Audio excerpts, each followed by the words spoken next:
안녕하세요. 한글 2010 19번째 시간입니다. 이번 시간은 지난 시간에 이어서 메일머지 만들기를 한글 프로그램에 가서 직접 해보도록 하겠습니다. 자, 메일머지 주소 데이터라는 예제를 불러다 놓으시고요. 자, 메일머지가 어떤 것인지 잠깐 한 번 더 둘러볼까요? 자, 메일머지라는 건 발신인은 하나고 수신인이 여럿일 때 사용하시는 것이죠. 예를 들어 초대장이나 안내장을 보낼 때, 자, 그렇게 쓰시는 건데, 자, 하나하나 일일이 내용을 다 쓰시는 게 아니라 받는 사람의 주소를 좀 데이터로 정리를 해 놓으시면 메일머지라는 기능을 사용해서 쓰시면 훨씬 편하다고 하는 거죠. 자, 주소 데이터를 쓰실 때는 한 가지 조금 그 방법이 있으신데요. 가장 첫 번째 들어갈 것은, 자, 주소에 지금 들어갈 내용 개수가 몇 개인지를 먼저 확인해 주셔야 됩니다. 주소에는 이름을 가장 먼저 넣을 거고요. 두 번째는 우편번호와 세 번째는 주소를 넣겠습니다 라고 하는 세 줄을 넣으시려면 여러분들 맨 위에다가는 세 줄이 들어갑니다. 세 개라는 필드의 개수를 적어 주셔야 되고요. 그 다음에 이름과 우편번호와 주소는 동일하게 적어 주시고요. 똑같이 반복되는 것들은 여러분들 순서는 좀 적어 주셔야겠죠. 자, 이런 식으로 이름, 우편번호, 주소는 일률적으로 똑같이 적어주시고요. 자, 이름, 우편번호, 주소라고 해서 세 줄이 반복적으로 적용이 된다. 필드의 개수는 맨 위에다가 적어주셔야 된다라는 거 기억을 해주시기 바랍니다. 자, 이런 식으로 메일머지 주소 데이터는 먼저 작성을 해서 데이터를 만들어 놓으시고요. 저장을 하셔서 문서로 남겨 놓으셔야 됩니다. 자, 메일머지 가장 첫 번째 하실 일 어떤 거죠? 메일머지라고 하는 주소 데이터는 일률적으로 들어가는 데이터는 만들어 놓으셔야 된다라는 거 기억을 해주시고요. 자, 그럼 두 번째 메일머지 내용 데이터를 불러다 놓으시기 바랍니다. 메일머지 내용 데이터라는 건 내용물 안에 들어가실 거죠. 자, 회원들은 다르지만 회원님 귀하라고 해서 어떤 회원인지는 다르지만 내용은 똑같으실 수 있죠. 안녕하세요. 회원 주소록 수정 중입니다. 확인 부탁드립니다. 라고 해서 밑에는 주소를 넣을 거예요.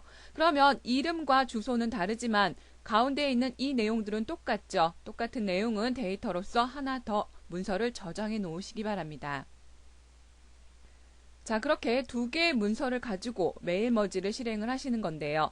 자, 회원님 귀하라고 해서 앞에 회원 이름은 각각 다르겠죠. 여기다가 여러분들이 아까 보셨던 메일머지 주소 데이터를 이용을 해서 각각의 이름과 주소와 지금 우편번호를 넣으실 거예요. 이해되셨나요? 자, 그러면 한번 메일머지를 만들어 보도록 하겠습니다. 자, 그럼 메일머지 내용 데이터에서 실행을 해보도록 하겠습니다. 앞에 지금 보시면 회원님 앞에 이름이 각각 들어가줘야겠죠. 자, 그러면 실행해 보도록 하겠습니다. 자, 우선 표시를 달기 위해서 도구에 메일머지에 메일머지 표시 달기를 체크를 해주시고요. 자, 커서는 첫 번째 표시 달기라는 표시를 할 부분에 가서 놓아주시고 도구에 메일머지 표시 달기로 가셔서 필드 만들기를 선택해 주시기 바랍니다. 자, 필드 번호나 이름을 입력하세요 라고 되어 있었죠. 자, 첫 번째 1번이라고 넣으시고요. 넣기 버튼 하시면 1번이 추가가 되시는 게 보이시죠? 자, 그 다음에 주소로 1번이 어떤 거였죠? 아까 이름이었죠. 그 다음에 우편번호를 넣으실 거예요. 우편번호를 넣을 곳에다가 지금 커서를 갖다 놓으시고요. 똑같이 하시면 되죠. 도구에 메일머지 표시 달기 필드 만들기에 몇 번째 필드냐, 몇 번째 순서의 것을 넣겠니? 라는 소리예요. 두 번째 줄입니다. 2 하시고요. 넣기 버튼 만들어 주시고 세 번째 똑같으세요. 자, 메일머지에 메일머지 표시 달기 3번 줄입니다. 넣기 해주시면 자, 1번, 2번, 3번을 넣으셨어요. 1번에다간 이름이고요. 2번에는 두 번째 줄은 뭐였죠? 우편번호였죠. 세 번째 줄은 세 번째 필드는 그래요. 주소였죠. 이런 식으로 일률적으로 들어간다라는 소리예요. 다시 한번 볼까요? 주소 데이터를 가시면 지금 보시면 첫 번째 줄에는 이름이 있으시고요. 두 번째 줄에는 두 번째 필드에는 지금 우편번호, 세 번째 필드에는 그렇죠. 주소가 지금 반복이 되고 있어서 똑같이 이걸 넣어주겠습니다 라는 소리예요. 되셨죠? 자, 그럼 다시 도구로 가셔가지고요. 메일머지에 메일머지 이제는 만들기를 하셔야 돼요. 만들기 눌러주시고요. 자, 어떤 거겠습니까? 라는 소리예요. 자, 저장되어 있는 파일이 있으면 한글 파일로 우리 전 저장을 했었죠. 주소 데이터라고 해서 불러오시면 되세요. 체크해 주시고요. 자, 여러분들 예제 파일에서 주소 데이터라는 거 체크를 좀 해주시고요. 자, 우선 프린터로 하는 것보다 화면상으로 먼저 확인을 한 후에 프린터 하시면 좋겠죠. 자, 화면 체크해 주시고요. 확인 누르시면 화면상으로 나타나지는 게 보여지실 겁니다. 첫 번째 줄에는 이름이 들어가고요. 두 번째 줄에 우편번호, 세 번째 줄에는 주소가 들어가시는 거죠. 자, 여러 쪽 보기로 해서 각각 다 들어가는 게 맞나 확인들을 한 번씩 해보시고요. 이런 식으로 주소를 일일이 이름과 주소를 각각 적어 넣으시는 게 아니라 한꺼번에 주소 데이터라는 데이터를 만들어 놓고 메일머지를 확인해서 불러드리는 거죠. 아니면 편지지 봉투 같은 거 만드시는 것도 굉장히 유용하겠죠. 자, 여기까지 메일머지 만드는 것을 한번 해보았습니다. 자, 메일머지를 만드는 것을 해보았고요. 지금은 세 번째, 메일머지 결과를 파일로서 저장하실 수 있습니까? 라는 소리예요. 그렇죠. 파일로서 저장하는 방법도 있는데요. 메일머지 결과 파일을 한글 파일로 저장할 때 하는 방법은 메일머지 만들기 대화 상자에서 출력 방향을 우리는 무엇을 했었죠? 그래요. 이제 화면상으로 출력을 한번 해보았죠. 이제는 출력 방향을 파일로 지정한 후에 저장하기를 클릭하여 저장할 위치를 지정한 후에 저장을 하시면 된다라고 하는 거죠. 자, 이 부분을 한번 더 아까 메일머지 실행한 곳에서 해보도록 하겠습니다. 자, 아까 표시달기까지 해놓은 그 상태에서 아까는 어떤 거였죠? 그래요. 화면상으로 보았죠. 만들기 누르셔서 화면상으로 보았는데요. 우리는 한 번 더 파일을 눌러서 파일로 저장을 한번 해보도록 하겠습니다. 자, 파일 버튼 눌러주시고요. 자, 파일 이름을 어디에다가 어떻게 저장하겠습니까? 경로 한 번씩 지정을 해주시면 되는 거고요. 자, 이 상태에서 확인하시면 메일이 저장이 되는 거죠. 자, 경로 지정하시고요. 저장 버튼 누르시면 확인하시면 저장이 되실 거예요. 한번 가서 확인해 보도록 하겠습니다. 자, 여러분들은 어디다 저장을 하셨나요? 저장하신 곳으로 가셔가지고요. 자, 메일머지 주소 데이터라는 거를 더블 클릭해서 한번 열어주시면은요. 자, 이런 식으로 이름까지 들어간 데이터가 이름과 주소와 그 다음에 우편번호까지 들어간 지금 완벽하게 된 메일머지가 저장이 된 게 보이실 겁니다. 자, 이런 식으로 화면상의 출력도 가능하시고요. 아니면 문서로서 저장도 가능하다라는 걸 보았습니다. 자, 여기까지 메일머지에 대해서 공부하셨습니다.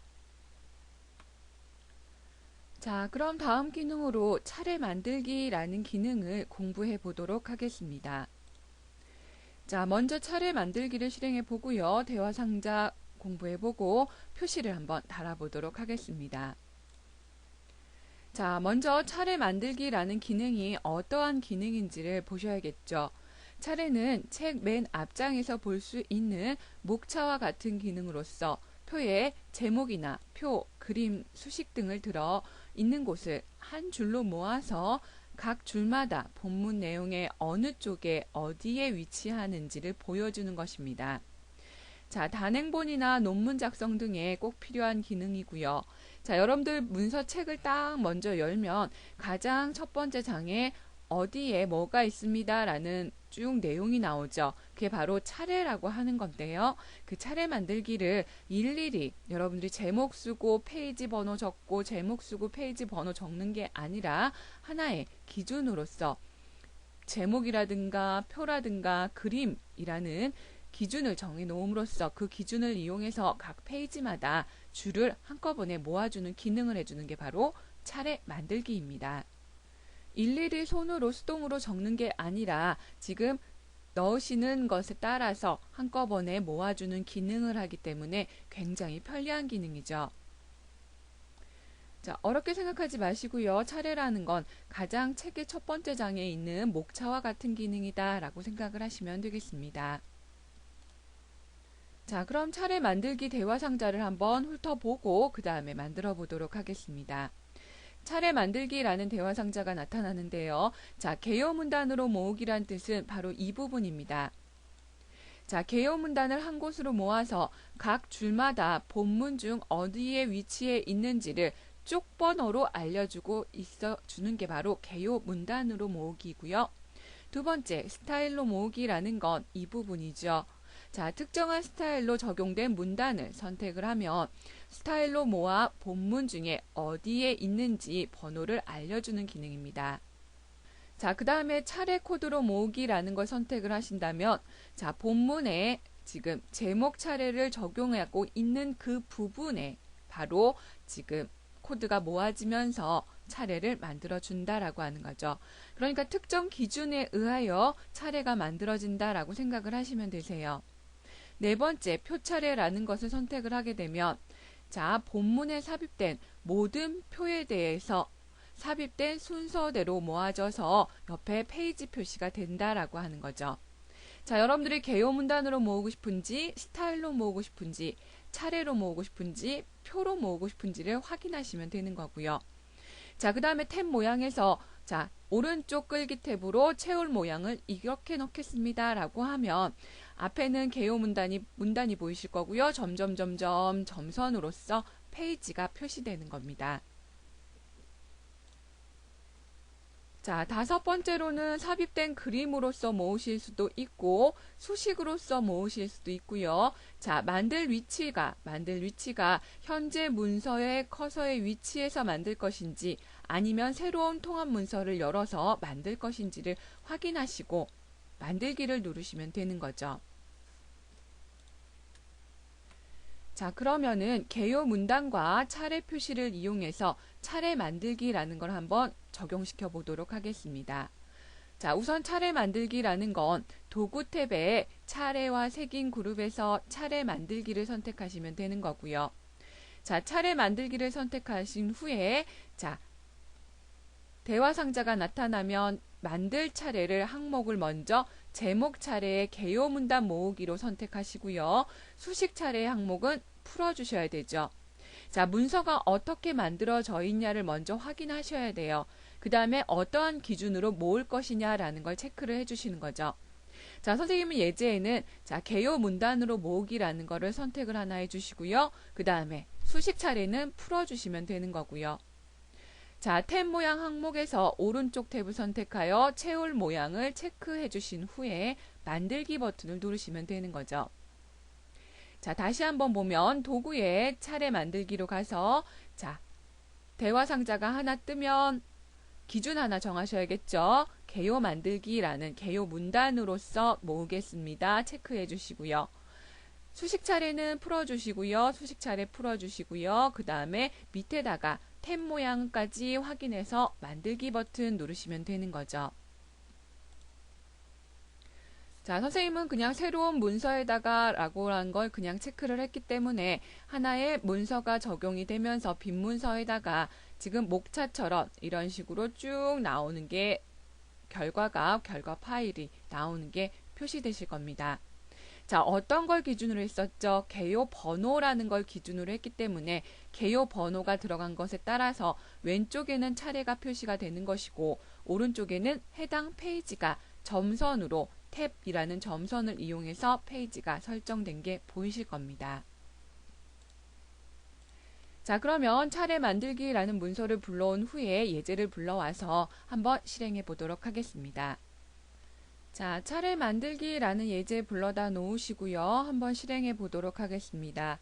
차례 만들기가 뭐라고 했죠? 각각 문서의 책이나 논문 같은 거에 가장 첫 번째 제목 다음 장에 나타나는 목차라고 생각을 하시면 되는 거죠. 자, 문서가 쭉 있습니다. 이 문서에 대해서 목차를 만들어 보실 건데요. 자, 어떠한 기준으로 만들 것이냐라는 거를 먼저 기억을 해 놓으시고요. 자, 도구로 가셔가지고요. 차례와 색인에서 차례 만들기라는 걸 눌러주셔서 자, 제목 차례의 개요 문단으로 모으겠습니다 라는 거를 한번 체크를 해주시고요. 자, 이런 것들은 여러분들이 개요 문단, 스타일, 차례 코드, 표, 그림, 수식 이런 것들은 여러분들이 원하는 대로 문서를 만들어 놓은 후에 기준을 정해서 체크해 주시면 되는 거죠. 선생님은 이 문서에서는 개요 문단으로 모으고 수식 차례는 한번 빼보도록 하겠습니다. 그 다음에 표 차례가 있으면 표 차례로 만들고요. 그림 차례가 있다면 그림 차례까지 만들라라는 거를 체크를 좀 해주시고요. 자, 그 다음에 탭 모양이 오른쪽 탭으로 해서 왼쪽에는 목차가 만들어지고 오른쪽에는 페이지 번호가 삽입이 되는데 그거를 두 개를 연결해주는 탭 모양을 오른쪽 탭으로 하겠습니다. 자, 그 다음에 점선으로 들어가 볼까요? 점선 체크해 주시고요.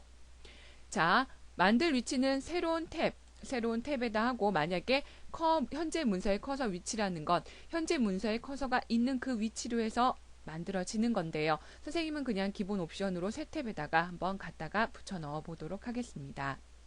자, 다 체크해 주신 후에 만들기 버튼 누르시면 되는 거죠. 자, 이렇게 되면 새로운 문서, 빈 문서 1번이라고 해서 새로운 문서가 열리게 되는 거고요. 그 다음에 하나의 목차가 만들어지는 거죠. 제목 차례라고 해서 제목을 이용해서 쭉 나오는 거고요. 표가 있다면 표 차례까지 해서 표에 대한 지금 차례가 나온 게 보이실 겁니다. 자, 이런 식으로 목차의 기능을 한꺼번에 자동으로 실행시켜 주는 게 바로 차례 만들기였습니다. 하나하나 일일이 여러분들이 적어서 페이지 표시까지 하는 게 아니라 하나의 목차를 자동으로 기준을 이용해서 제목, 그 다음에 표 아니면 그림까지 이용을 해서 자, 하나에 만들어 주는 거죠. 근데 표 차례가 지금 없으니까 표 차례는 없고요. 그림 차례가 있다라는 거 확인되어지실 겁니다. 자동으로 목차를 만들어 주는 기능, 차례 만들기를 공부해 보셨습니다. 자, 그럼 다음 기능인 색인이라는 기능을 공부해 보도록 하겠습니다. 자, 색인이 어떤 것인지 한번 보고요. 색인 만들기와 색인 표시하는 것을 보도록 하겠습니다. 자, 먼저 색인 기능을 공부해 보셔야겠죠. 인덱스라고도 하며 책이나 학술서, 연구재료가 될 서적의 내용을 그 중에서 중요한 항목, 인명, 지명 등을 뽑아서 본문 어느 쪽에 위치하고 있는지를 쉽게 찾아볼 수 있도록 쪽번호와 함께 별도로 배열해 놓은 항목입니다. 자, 여러분들이 차례 만들기를 공부하셨는데요. 색인과 헷갈리다라고 말씀하시는 분들이 계세요. 자, 차례 만들기라는 거는 가장 문서의 첫 번째에 있는 목차라고 생각을 하시면 되는 것이고 색인이라는 건 인덱스라고 해서 책의 맨 마지막에 중요한 단어를 뽑아다 놓고 그 단어가 어디에 있는지라는 것을 표시해 주는 게 바로 색인이라는 겁니다. 목차는 대부분 책의 첫 번째 장에 있고요. 거의 앞쪽에 있죠. 색인이라는 건 거의 뒤쪽에 있어서 중요한 내용을, 중요한 문서 아니면 중요한 항목, 지명들을 모아가지고 따로 여러분들이 공부하시다가 차례 만들기라는 거를 앞에 목록에서 찾는 게 아니라 뒤에 색인이라고 하는 인덱스에서도 찾아보실 수가 있는 거죠. 자, 그러면서 이런 식으로 나타나게 되어지는 건데 영문이 먼저 나오는 거고요. 그 다음에 한글, 기억, 니은 순으로 나오는 거죠. 여러분들 이런 식으로 찾아볼 수 있는 기능은 바로 색인이라고 합니다.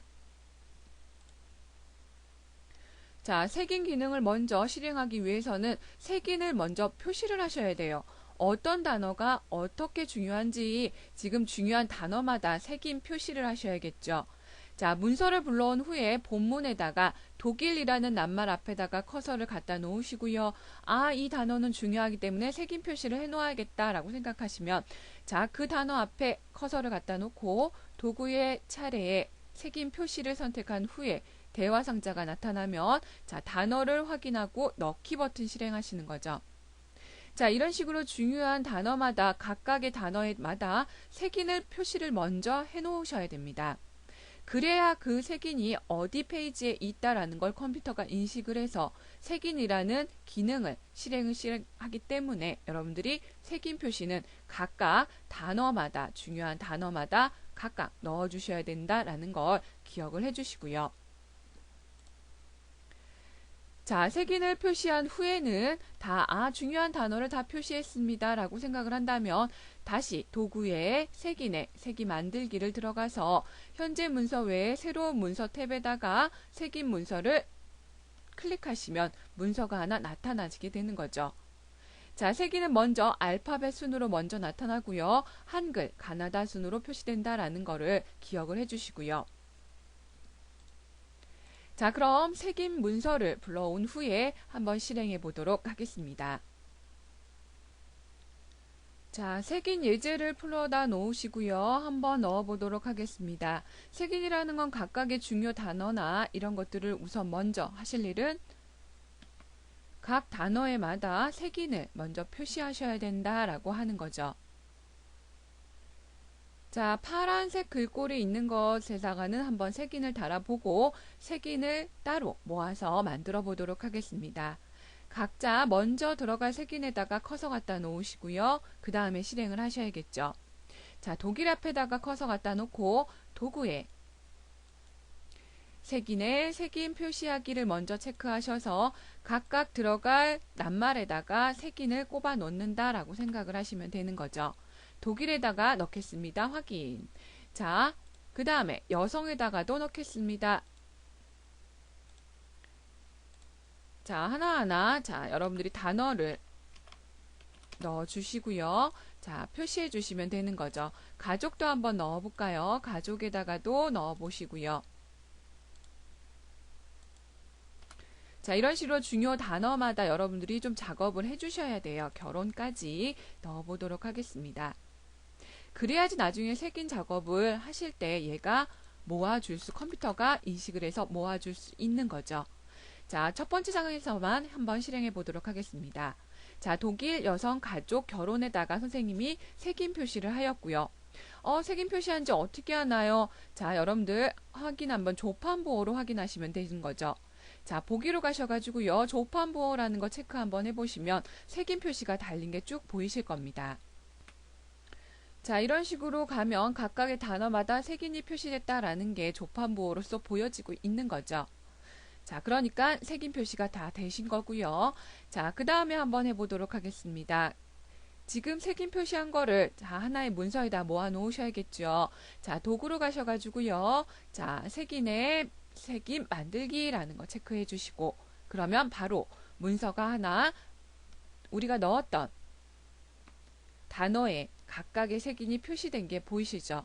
자, 이런 식으로 문서가 굉장히 길어서 그 안에 중요 단어나 문구에다가 넣으시면 한꺼번에 이런 식으로 색인이 모아진다라는 거죠. 인덱스라고도 하죠. 자, 각각의 단어에 맞춰서 넣으시면 되시는 거고요. 그러니까 각각의 중요한 단어에다가 색인을 표시하고 그 색인 표시한 거를 따로 모으실 때 바로 여러분들이 그 단어를 따로 모아서 하나의 문서로서 맨 마지막에 넣고 싶다라고 하실 때는 색인 기능을 이용한다라고 생각을 하시면 되는 거죠. 자, 여기까지 색인 기능을 공부해 보셨습니다. 자, 이번 시간은 여기까지 하시고요. 다음 시간에 마지막 시간에 뵙도록 하겠습니다. 수고하셨습니다.